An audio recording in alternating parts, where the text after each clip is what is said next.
besar dari apapun, dari masa lalu, dari ujianmu, apapun tetap pandang Yesus, sebab Dia yang terlebih besar. Amin Tuhan.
Shalom, kekasih Tuhan.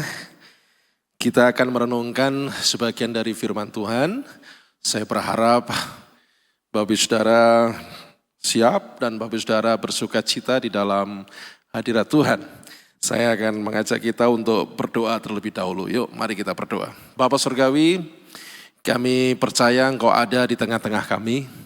Dan Engkau selalu menyertai kami, Engkau membimbing kami, dan penyertaan-Mu itu adalah sempurna. Engkau Allah yang sangat baik dalam kehidupan kami, dan kami sangat mencintai-Mu. Tuhan, sebentar kami ingin merenungkan firman kembali. Roh Kudus, tolong kami, mampukan kami untuk mengerti firman ini dengan begitu gampang, dengan begitu mudah, supaya kami bisa memahaminya dengan baik. Terlebih daripada itu, mampukan kami menjadi pelaku-pelaku firman. Kami berdoa dan hamba berdoa, sementara kami mendengarkan firman, roh dan jiwa kami dikuatkan oleh Allah. Kami dihiburkan. Dan jika ada 1-2 orang memiliki pergumulan, kiranya firman ini menjadi jawaban atas kami. Nama Tuhan dipermuliakan. Dalam nama Yesus kami berdoa. Haleluya. Amin. Ya Bapak Ibu Saudara, saya ingin mengajak kita untuk merenungkan dari Yohanes pasal 15, ayat yang pertama sampai dengan ayat yang keempat. Ini merupakan satu bagian yang sudah sangat familiar. Mengapa demikian? Sebab pengajaran dari Yohanes 15 ayat 1 dan seterusnya yang judul perikopnya diberi judul Pokok Anggur yang Benar. Ini merupakan satu pengajaran dari sekolah minggu. Itu sudah diajarkan begitu rupa. Sehingga pada posisi ini saya hanya mengingatkan saja untuk kita lebih mendalami supaya kita bisa lebih paham lagi dan kita dikuatkan oleh firman Tuhan ini. Firman Tuhan ini akan saya baca kepada kita dari ayat 1 sampai dengan ayat yang keempat. Yohanes pasal 15, pokok anggur yang benar. Akulah pokok anggur yang benar dan Bapakulah pengusahanya. Setiap ranting padaku yang tidak berbuah, dipotongnya, dan setiap ranting yang berbuah dibersihkannya, supaya ia lebih banyak berbuah. Kamu memang sudah bersih karena firman yang telah kukatakan kepadamu. Tinggallah di dalam aku dan aku di dalam kamu. Sama seperti ranting tidak dapat berbuah dari dirinya sendiri kalau ia tidak tinggal pada pokok anggur. Demikian juga kamu tidak berbuah jikalau kamu tidak tinggal di dalam aku, firman Tuhan. Kekasih Tuhan, hari-hari ini saya sering mendengar kesaksian atau sering mendengar omongan orang tentang kehidupan ini yang banyak tuntutan. Ya. Dari dunia bisnis kita ini dituntut banyak hal supaya menguntungkan tempat di mana kita bekerja. Dan untuk menghasilkan karya-karya terbaik, hasil-hasil terbaik itu tidak mudah. Untuk memenuhi tuntutan itu tidak gampang.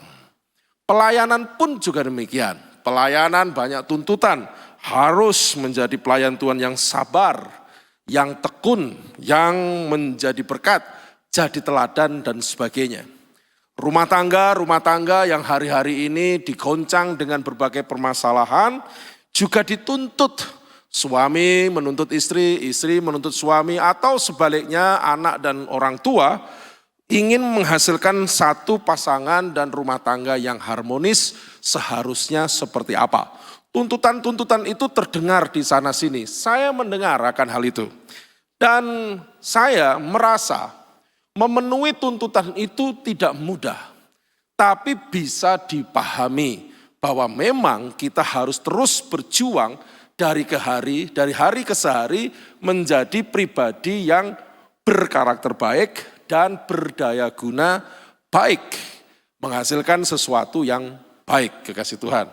Nah, untuk itu di dalam Yohanes 15 ayat 1 sampai dengan ayat yang keempat tentang pokok anggur yang benar ini memberikan satu pengajaran yang indah bagaimana kita bisa menyikapi tuntutan-tuntutan sebuah kehidupan yang memang dari sana sini kita pun memahami kita harus memenuhi kadang-kadang tuntutan-tuntutan itu, kekasih Tuhan. Gampangannya begini, kekasih Tuhan. Di dalam Yohanes 15 ayat 1 sampai dengan ayat yang keempat, ini ceritanya adalah ada dua model ranting. Ranting yang pertama adalah ranting yang nempel dengan pokok anggur, dan ranting yang kedua adalah ranting yang tidak nempel pada pokok anggur.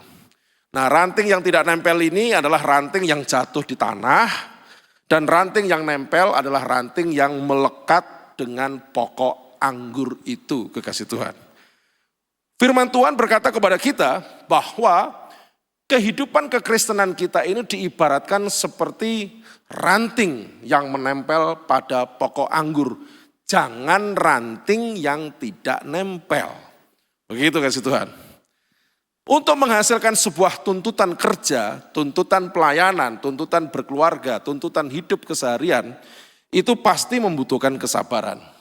Pasti membutuhkan penundukan diri, pasti membutuhkan kesetiaan, pasti membutuhkan kelemah lembutan dan hal yang baik lainnya. Kita mengerti untuk hal sabar saja itu susahnya minta ampun. Apalagi dituntut setia.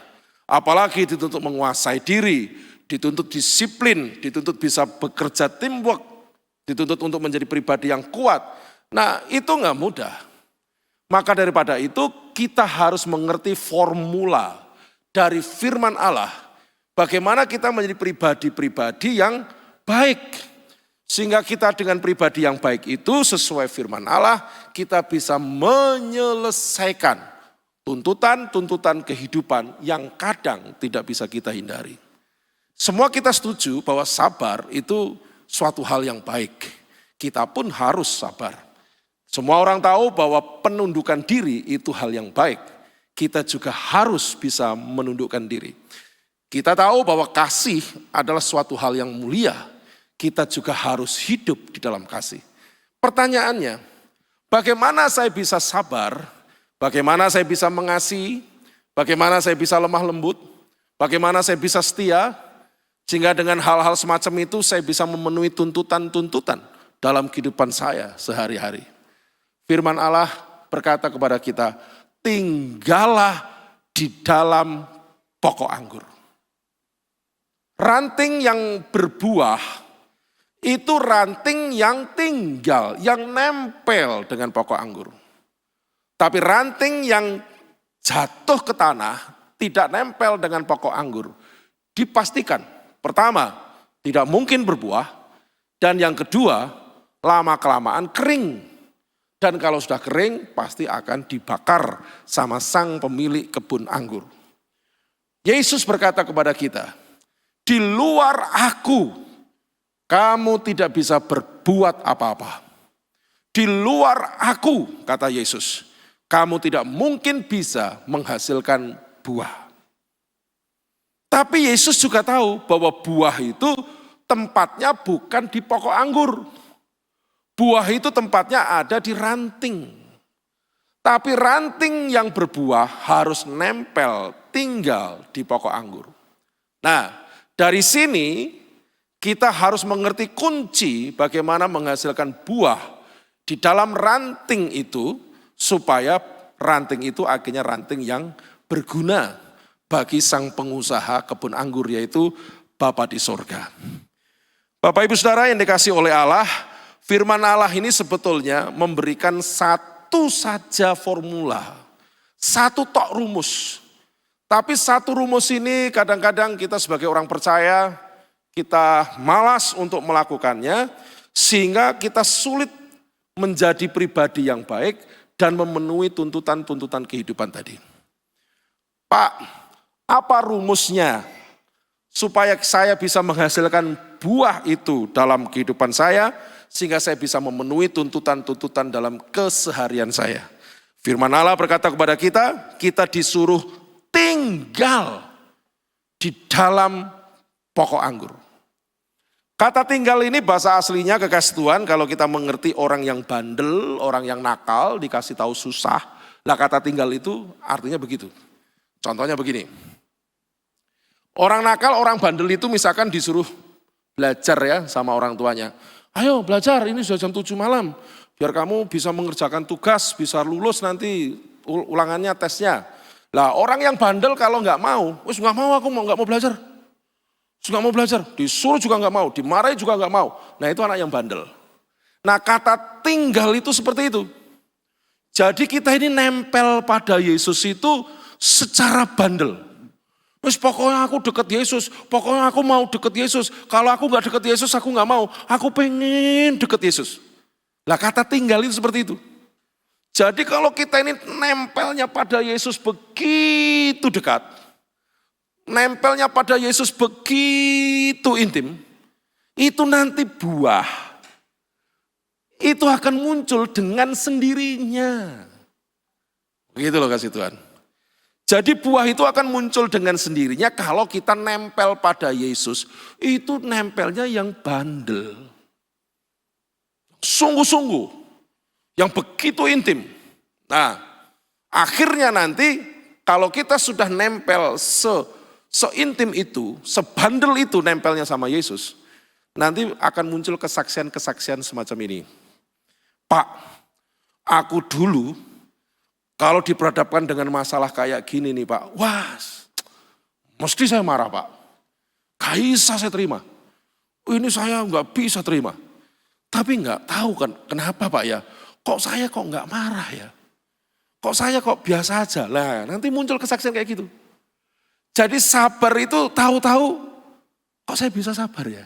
Nah, padahal kita tidak terlalu mengusahakan sabar. Tapi dengan sendirinya kita bisa, aku kok bisa menahan diri ya? Aku kok bisa sabar ya? Itu akan muncul dengan sendirinya. Nah gitu. Makanya buah itu muncul dengan sendirinya kalau nempelnya kuat. Begitu. Kalau Bapak Ibu Saudara dan saya berusaha sabar dengan usaha kita, kemampuan kita, sebisanya kita tanpa nempel sama Yesus secara bandel tadi. Wah gak mampu kita. Jadi orang sabar itu kan gak gampang toh Bapak Ibu. Gak mampu kita.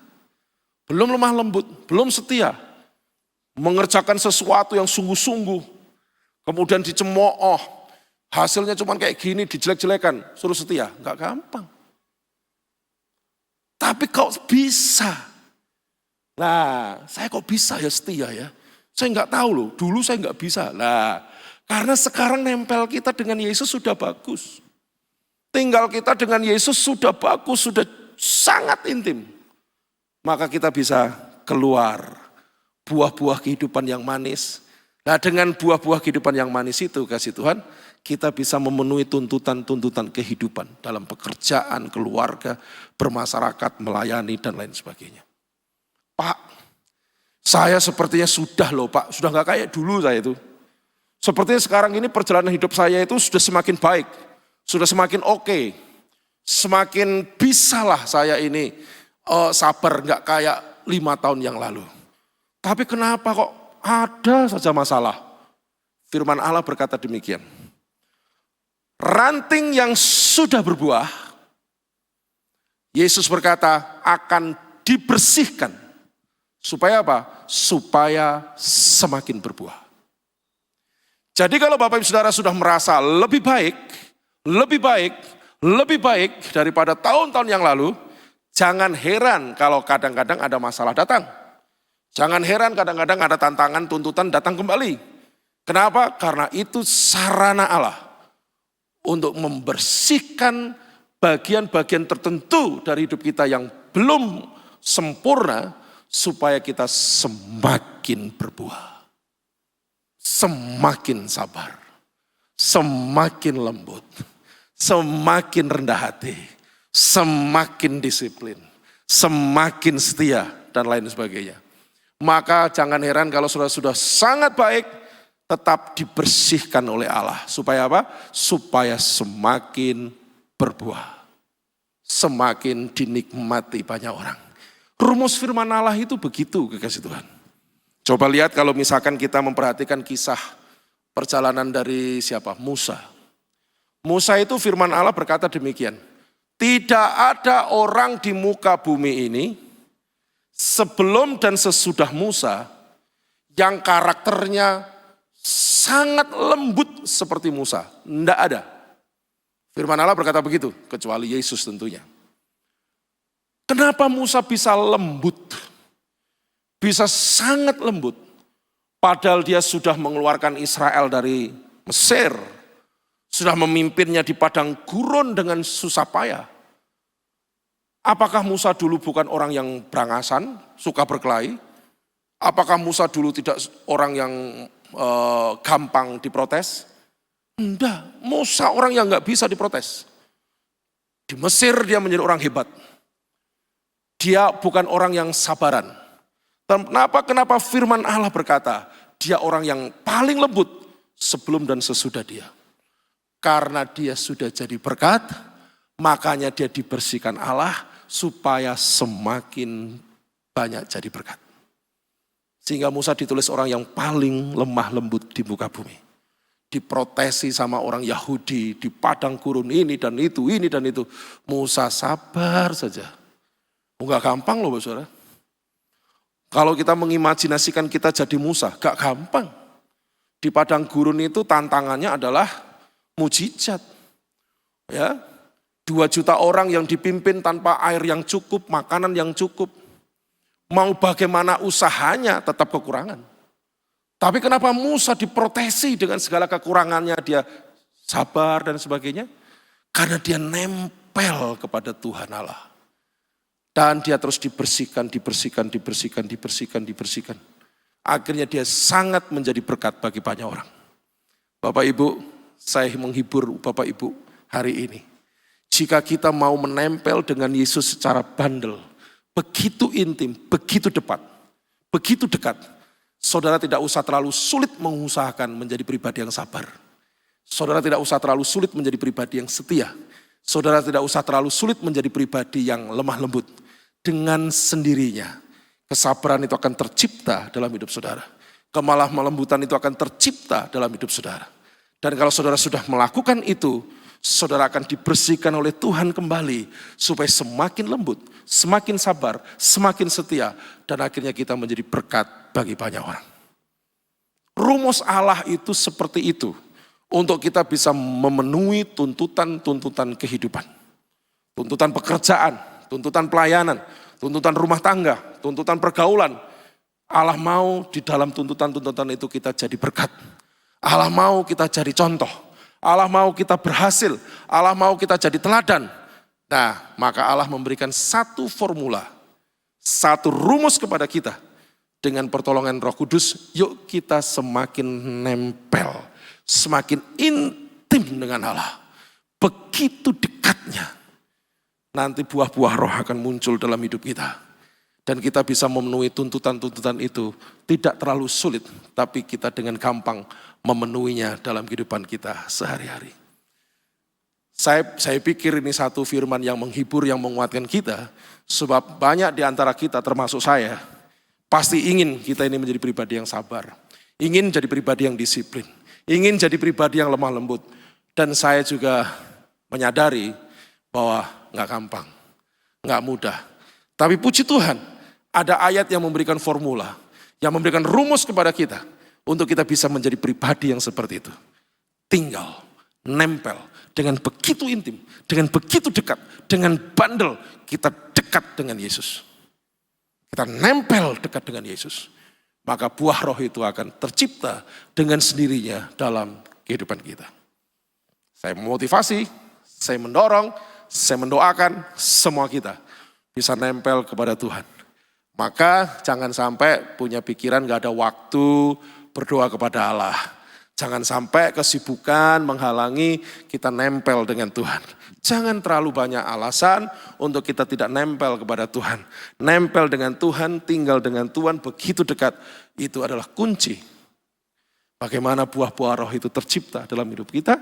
Dan kita nanti menjadi berkat, berhasil dalam hidup sehari-hari. Doa saya, rumah tangga saudara diberkati oleh Tuhan dengan harmonis. Doa saya bagaimana pekerjaan saudara begitu diberkati Tuhan dan terjadi satu teamwork yang menarik. Doa saya pelayanan saudara diberkati Tuhan dan terjadi satu sinergi pelayanan yang saling membangun, menguatkan dan saling mengasihi. Doa saya di mana Bapak Ibu saudara pergi ketemu dengan banyak orang, saudara menjadi berkat bagi banyak orang. Nama Tuhan dipermuliakan. Saya berdoa untuk diri saya pun juga begitu. Mari kita berdoa bersama-sama. Nempel dengan Tuhan, dekat dengan Tuhan. Maka Tuhan akan menolong, menghasilkan buah roh dalam kehidupan kita. Demikian firman Tuhan, kekasih Tuhan, saya berharap saudara bisa jelas, bisa menangkap apa yang saya jelaskan hari ini. Saya hanya menambah saja tentang perenungan, tentang pokok anggur ini, sebab ini sudah familiar dari sejak kita sekolah minggu sudah paham. Tapi saya ingin menambah dari sisi-sisi tertentu yang mungkin saudara belum berpikir atau mungkin meleset dari pikiran itu. Dan saya menambahinya di situ. Sehingga semakin kaya kita tentang mengerti tentang pokok anggur ini. Supaya kita betul-betul jadi berkat, hidup ini rileks, santai, dan memuliakan Allah. Amin. Yuk kita berdoa ya. Bapak Surgawi, terima kasih untuk renungan firman Tuhan pada saat ini. Hamba berdoa bersama-sama untuk kami, Tuhan tolong kami semua termasuk hamba. Untuk Roh Kudus Engkau memberikan roh yang haus dan lapar akan Engkau. Sehingga kami rindu dekat dengan Allah. Kami rindu nempel dengan Engkau. Kami gak bisa memungkiri Tuhan. Sebagai manusia kami hidup berkeluarga. Sebagai manusia kami punya teman-teman dalam studi, teman-teman dalam pekerjaan. Sebagai manusia kami punya pelayanan, punya pergaulan dan lain sebagainya. Dan kami diperhadapkan dengan banyak tuntutan itu. Kami harus sabar, kami harus disiplin, kami harus setia, kami harus bisa menerima seorang dengan yang lain sebagai satu teamwork yang begitu manis dan harmonis. Tapi kami sadar juga kadang berat sekali. Tapi puji Tuhan, hari ini kami diberi rumus oleh firman Allah. Kami nempel dengan Allah. Kami tinggal secara intim dengan Engkau. Maka Engkau akan menghasilkan buah-buah dalam kehidupan kami. Kesabaran, kelemah lembutan, disiplin, setia, mengasihi, sukacita, sejahtera, dan masih banyak lagi. Bersyukur Tuhan. Dan Roh Kudus mampukan kami untuk nempel dengan Engkau. Hamba berdoa berkatilah rumah tangga, berkatilah pekerjaan, berkatilah pelayanan, berkatilah pergaulan, berkatilah studi mereka. Diberkati dalam nama Bapa, Anak, dan Roh Kudus. Dan semuanya hanya nama Tuhan saja yang dipermuliakan. Jadilah apa yang hamba doakan. Dalam nama Yesus hamba berdoa. Haleluya. Amin. Amin. Terima kasih saudara, Tuhan Yesus memberkati. Amin. Yesus terlebih besar. Yesus terlebih besar. Di dalam sungguh Engkau yang terbesar Tuhan.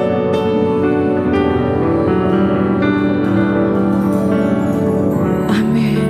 Engkau yang terlebih besar Tuhan. Yesus terlebih besar. Akui Dia yang terbesar dari segalanya. Thank you Jesus. Di dalamku selama-lamanya, dengan segenap hati sama-sama kata Yesus lebih besar. Amin. Lebih besar di dalamku, di dalamku.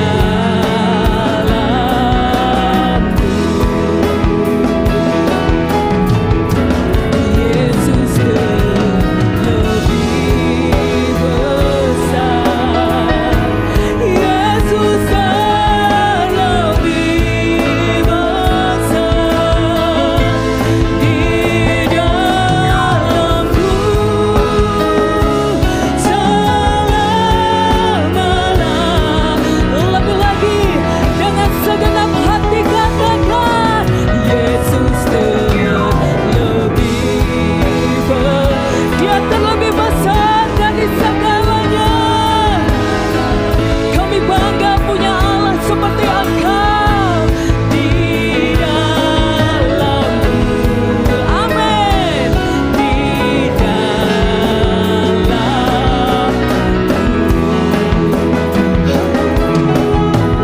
Yesus lebih besar.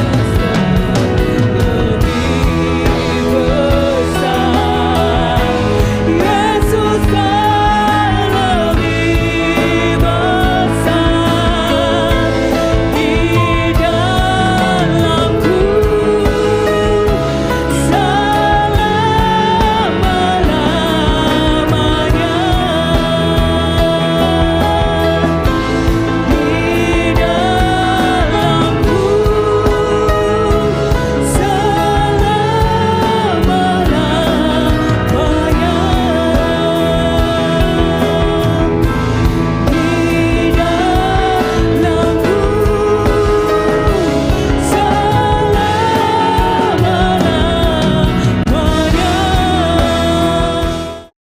Terima kasih Tuhan atas kebaikan-Mu, Kau telah pimpin kami untuk menyelesaikan ibadah doa malam di malam hari ini.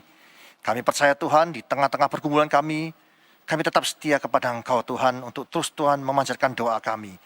Kami tidak mampu Tuhan, tapi Engkau memampukan kami Tuhan. Karena kami percaya Tuhan, jika kami Tuhan sungguh-sungguh di dalam Engkau, mencari Engkau Tuhan, setiap saat, setiap waktu Tuhan, setia Tuhan mencari Engkau, kami percaya ada jalan keluar dalam setiap permasalahan kami. Kuatkan kami senantiasa Tuhan, melalui firman-Mu, kami percaya Tuhan, Kau akan terus bekerja melalui firman dalam hidup kami.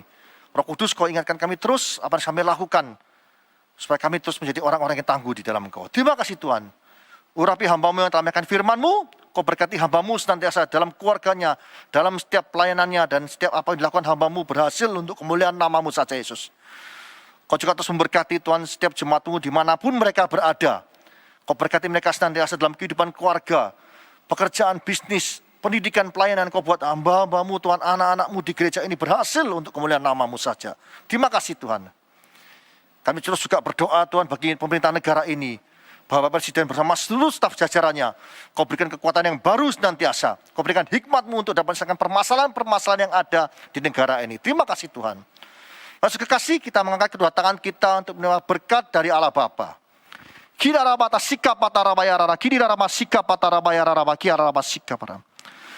layakkan hamba-Mu untuk minta berkat bagi jemaat-Mu dimanapun mereka berada. Saudara kasih, Terimalah berkat dari Allah Bapa di dalam anaknya Tunggal Yesus Kristus dan persekutuan Roh Kudus. Mulai saat ini sampai selama-lamanya. Kau tidak menjadi ekor tapi kepala. Kau tidak turun tapi naik. Asal makan firman Tuhan dengan sungguh-sungguh. Siapapun yang percaya atas perkataan ini, mari kita bersama-sama berkata, amin.